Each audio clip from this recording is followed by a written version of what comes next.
अष्टावक्र गीता अध्याय 5 मुक्तात्मा का मार्ग। अब विस्तार से सुनिए। इस अध्याय का विवरण इस प्रकार है। मिथिला के राजमहल में एक बार फिर राजा जनक और ऋषि अष्टावक्र आमने सामने बैठे थे। अध्याय 4 की शिक्षाएं राजा जनक के मन में गहरे उतर चुकी थीं, पर अभी भी कुछ सवाल शेष थे। राजा जनक ने पूछा, हे मुनिवर, अब मुझे बताइए, क्या योग और वैराग्य दोनों अलग अलग मार्ग हैं? क्या एक व्यक्ति दोनों को साथ साथ अपना सकता है? और सच्ची मुक्ति कैसे प्राप्त होती है? अष्टावक्र जी ने गंभीरता से उत्तर दिया, हे राजन, योग और वैराग्य अलग नहीं, वे एक ही सच्चाई के दो पहलू हैं।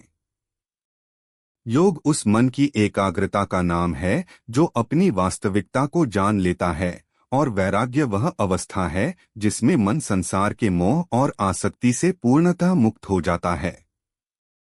उन्होंने आगे समझाया, देखो राजन, जो व्यक्ति शरीर, मन और संसार के बंधनों को समझकर उनसे परे हो जाता है, वही सच्चा योगी कहलाता है।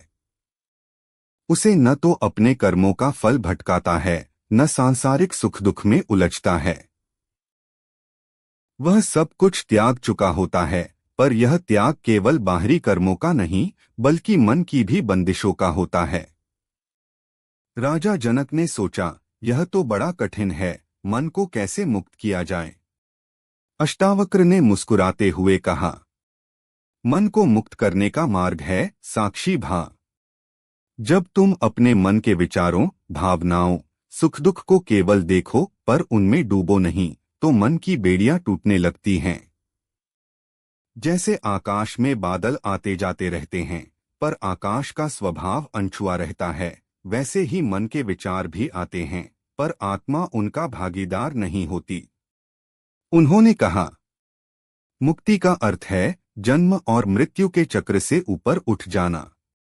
यह चक्र केवल उस व्यक्ति को पकड़ पाता है जो अपने आप को शरीर, मन या इंद्रियों से जोड़ता है। तुम आत्मा हो जो शाश्वत, अनादि और निराकार है। अष्टावक्र जी ने एक और महत्वपूर्ण बात कही, राजन, यह मत समझो कि केवल संसार त्यागना ही वैराग्य है। सच्चा वैराग्य तो मन की आसक्तियों का त्याग है। जब तुम मन की कल्पनाओं, इच्छाओं और भय से ऊपर उठ जाओगे, तब चाहे तुम किसी भी स्थिति में क्यों न हो, तुम मुक्त हो। राजा जनक ने पूछा, मुक्ति की यह स्थिति कैसी होती है? क्या वह आनंददायक होती है? क्या हमें इसका अनुभव हो सकता है? अष्टावक्र जी ने उत्तर दिया, जब तुम सच्चे अर्थों में मुक्त हो जाते हो, तो तुम्हें न सुख की लालसा होती है, न दुख का भय। तुम स्थिर, शांत और पूर्ण हो जाते हो। यह स्थिति शब्दों में वर्णन नहीं की जा सकती, यह अनुभव करनी होती है। मुक्तात्मा सर्वत्र सुखी होता है, चाहे वह कठिन परिस्थिति में हो या आरामदायक स्थिति में। उन्होंने विस्तार से समझाया, जो व्यक्ति कर्मों को स्वधर्म के रूप में करता है, बिना फल की इच्छा के, बिना कर्म के फल को अपने मन पर प्रभाव डालने देता है, वह सच्चा योगी है। ऐसा योगी संसार में रहता है, पर संसार में फंसा नहीं होता। राजा जनक ने फिर पूछा, कि मुनि, क्या कोई ऐसा योगी है जो संसार में रहते हुए भी पूर्ण रूप से मुक्त हो सकता है? क्या वह संभव है? अष्टावक्र जी ने उत्तर दिया, हाँ राजन, संभव है।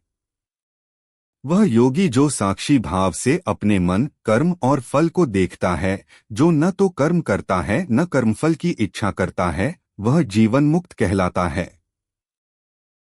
उसकी दृष्टि में सुख दुख समान होते हैं, वह द्वैत से ऊपर उठ चुका होता है। अष्टावक्र जी ने एक उदाहरण दिया, जैसे नदी समुद्र में मिलकर खुद को खो देती है, पर समुद्र का स्वरूप स्थिर रहता है, वैसे ही मुक्तात्मा संसार में रहते हुए भी अपने वास्तविक स्वरूप में लीन रहता है।